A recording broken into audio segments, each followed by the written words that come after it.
Many people leave Christianity because of some questions that are hard to answer. I acknowledge this, but I also know that you've got much harder questions if you're an atheist.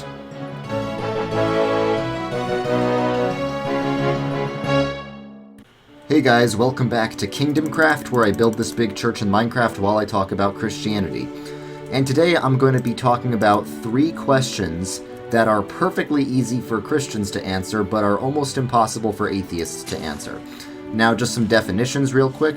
I'm defining an atheist as someone who does not believe in God or any sort of supernatural, like human soul or something.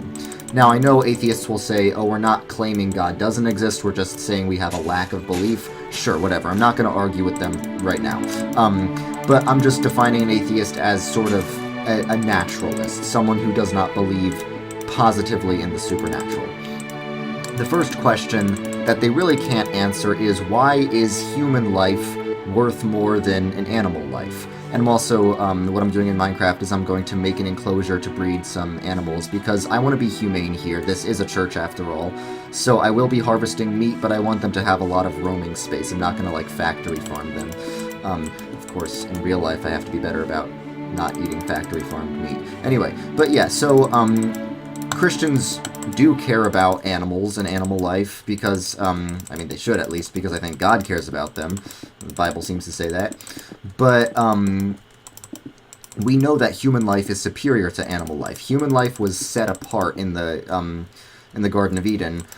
Regardless of how literally you take that story, the Bible is very clear that human life is set apart and superior in some sense to animal life. I believe animals have some kind of soul, but not a rational soul the way humans do. I think that was the view of, like, Aristotle and Thomas Aquinas. I think that makes the most sense. But yeah, because we believe in the human soul, we believe that humans are inherently superior to animals. But atheists who, generally speaking, do not believe in the human soul, don't really have much of a logical case for saying that human life is worth more than animal life. Most atheists I know would still say that it's worse to kill a human than to kill a fly. But why? Now, the first answer they'll give, the most obvious one, is, oh, because humans are more intelligent. But there's problems with that. First of all, if intelligence is what determines the value of a life, then is a smart person's life worth more than a dumb person? Like, I don't know, would Albert Einstein's life be worth more than, like, mine? I mean, actually, yeah, probably, because he did more for science. But, I don't know. The kid in my class who always got A+ on tests, is his life worth more than mine? Because I did not always get A+ on tests in school. I was more of a A-, B+ sort of student. Another question is, like, an adult pig has a higher intelligence, like a higher IQ than a newborn baby. But obviously, killing a pig is legal and killing a newborn baby is not.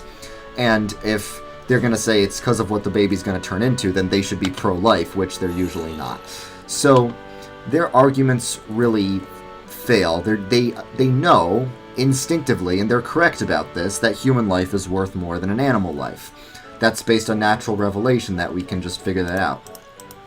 But they can't explain why. They really can't.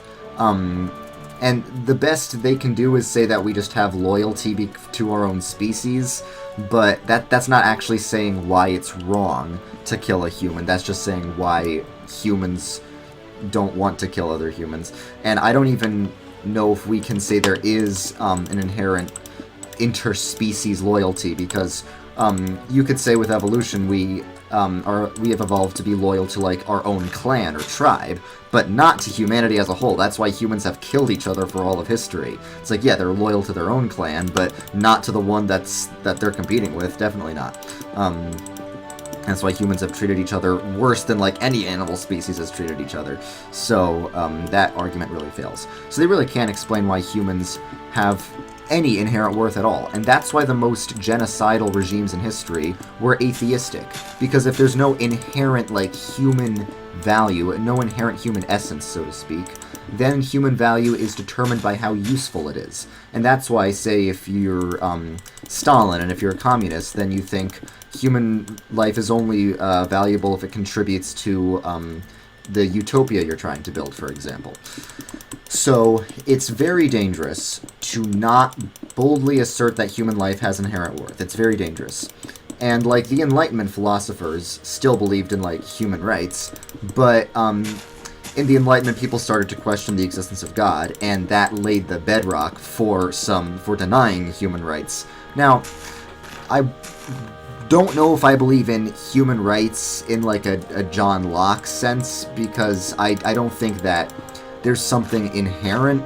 I think rights are given to us by God, but through natural law, I generally agree with the concept of human rights. Just the Enlightenment set the foundation for a lot of really bad stuff, but it wasn't all bad. The Enlightenment, like almost anything, is a mixed bag. But yeah, under atheism, there really is no regard for human rights. It's why they support abortion, and they'll say it's also why they support euthanasia. Like, when you bring up Stalin, they're like, oh, obviously we're not like Stalin. Yeah, but you still have basically just as much of a disregard for human life because of how much they support abortion. And they used to try and say that, like, they support the safe, legal, and rare abortion, but we know that's not true. They support as much as possible. And in Canada now, doctors are recommending that patients euthanize themselves for cases that are treatable. I'm against all euthanasia, but some cases are more outrageous than others. Same way I'm against all abortion, but abortion at, like, 8 months is more outrageous than abortion at, like, 2 weeks, for example. Or, like, more outrageous than, like, I don't know, a Plan B pill. Even though it's all murder, you know. And euthanasia is also murder. It's also homicide. So I'm against all of that. But under atheism, you cannot have value for human life, and this is not just a theoretical thing. We see the effects of this play out. Alright, so the next question that atheists really can't answer is, why should humans care about the environment? Now, atheists are often very environmentalist. I think in America, at least, atheists are much more likely than Christians to be talking about climate change. And I'm not here to say climate change isn't real. I don't think it's going to destroy the world. I think it's going to have bad impacts that is going to make life harder for people, and if we're Christians, we should care about that. But I think in a Christian worldview, it's a lot more consistent to care about the environment than an atheist one. Because if atheists believe we're just like other animals, like ontologically, then what humans destroying the environment is just natural, because no other animals care about the environment. All animals just do what they feel like to survive. Like in the forest by my house, it's infested with deer, and deer are terrible for the environment when they overpopulate, because they eat all the saplings and then new trees can't grow. So the deer are very bad for the environment, but they have no responsibility. They're not self-conscious about what they're doing for the environment, and even if you could somehow communicate it to them, they wouldn't care, because animals are amoral beings. They're not immoral, they're just amoral. They're not good or bad, they're neutral.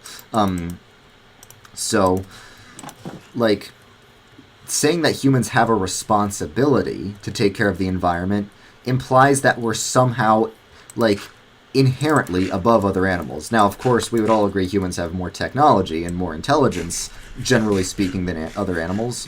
But even so, if you're an atheist, and if humans are just biological machines, the same way like snakes and horses are, then what we do to the environment is just an extension of our nature. There's nothing unnatural about it at all. So to say that there's any responsibility to care for the environment implies, A, that humans have some, like, inherent superiority, and B, it also sort of implies that there's a God, but really any moral claims imply that there's, like, a moral lawgiver. Because, since we all disagree on what's right and wrong, but we still all know that there is such a thing as right and wrong, we just disagree on the specifics, there needs to be someone to, like, officially set the rules. That's why the moral argument for God it's a good argument. The only defense atheists can give is maybe objective morality doesn't exist. So the moral argument doesn't prove God exists, it just proves that morals can't exist if God doesn't exist. And basically every atheist philosopher I've ever read has admitted this. Has admitted that you can't have objective morality with God, we just need to do our best with subjective morality. And we see how subjective morality goes in, like, basically every atheist regime. Alright, So yeah, that's thing number 2. And thing number 3 is similar. It also has to do with the environment, but it's basically why should we care about anything that's not, like, directly related to our own pleasure. Basically, why should we care about whether humanity will flourish 100 years from now, or 1,000 years from now? Like, why should we care about the, like, survival of the human species? I was watching the movie Interstellar, which is a great movie, by the way. It's about, like, the Earth's climate collapsing and needing to find another planet for people to live on. It's science fiction. I don't take it as, like, a documentary of what's going to actually happen. But it's a good question. It's like about the survival of the human species. And yeah, it's a very good story, but if you're an atheist, there's no reason to care about the survival of anything, really, if everything's going to die eventually. Because, according to the laws of physics, according to the second law of thermodynamics specifically, there's what's called the inevitable heat death of the universe. That means that, eventually, it's inevitable that everything will die. It's called entropy, for example. Everything dies eventually. So, if you're an atheist and you don't believe that Jesus is coming back to restore all things, then really the survival of humanity is just delaying the inevitable. So we're not really surviving at all. There's nothing that's really going to last. We're just delaying the inevitable. So, like, why not just get it over with and nuke everything right now? It's a real question. It's like, it's more like a broader question of why does anything matter at all? Because it's a question that the existentialist philosophers like Albert Camus posed. It's like, life is, generally speaking, more pain than pleasure, and if there's nothing after this, like, painful life, the only question that remains is the question of should we continue going on living if it's more pain than pleasure and if nothing good will last. And that's a dark question that most atheists try to drown out. What I mean by that is, it's sort of the whole existentialist mindset. I took a class in high school on existential literature, which basically assumes that there's no objective meaning in life, so you just have to be like Nietzsche, be like an Ubermensch, and try to make meaning out of life. But all it really is trying to squeeze as much pleasure out of life before it runs out and you face oblivion for eternity.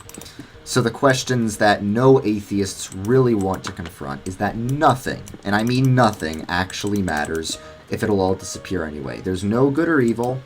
There's no real purpose for doing anything. There's no point in creating anything if it's just going to be destroyed. Like, for example, I love creating things in Minecraft. I would not create a Minecraft world if I knew it was going to be deleted in a day. I would not create a Minecraft world if I knew it would be deleted in 7 days. So for atheists, why bother creating anything if everything's going to be destroyed? And that is what the laws of physics say. Everything will be destroyed unless something intervenes. Christians believe Jesus is coming back to restore all things and restore this physical world, not to rapture us off to some distant heaven. The new heavens and the new earth are a redemption of this world, not simply an abandonment of it. But, like I said, if you're an atheist, there's no hope of this, so why create anything? It makes no sense. So the 3 questions atheists can't answer are 1, why is human life worth any more than animal life? 2 is, why do humans have any responsibility to care about the environment if we're just part of nature and we're just doing what our instincts tell us to? And 3 is, why does anything matter if everything will be destroyed? Pose this to your atheist friends, and I mean this. A lot of people are not explicitly atheist, they're just sort of agnostic, and they just sort of don't want to address these questions, and I think the reason people care so much about, like, making sure they can have as much sexual, sensual, and other forms of pleasure is to try and drown out these dark, nagging questions. Does anything matter? It, like, you see, like, all this, like, TikTok and all this porn that we see in society, it's a way to distract from the real spiritual problems that our society is facing. So it's sort of like a band-aid that people don't want to rip off. They just want to stuff it, like, underneath. But the more people try and suppress these questions, the more we need to raise them. We need to blare these questions with a megaphone. We need to ask the question to every single secular person, why does all of this matter? Why should we care about climate change if one way or the other the world's going to be destroyed anyway? We're just delaying the inevitable. Now, I do care about climate change. I care about it because I know that everything will be restored, so until then we need to be good stewards of the earth as God told us to. God told us to have dominion over the earth, and that means with power comes responsibility. But if everything's going to be destroyed, then there is no responsibility. There's nothing that matters at all.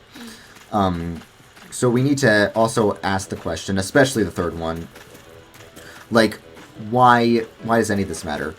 And what will you do if the things that give you meaning in life fail you? Because I was talking to this atheist girl at my college, and she said, I'll get meaning from my achievements. And I was like, okay, what if your achievements fail? What then? And she was like, they won't. But, there are way too many cases to count of people putting their meaning in their achievements, and then they don't work out. I'll give this orange sheep some wheat. I forget how that sheep became orange. It was probably when I was dyeing those Cairo banners in my church.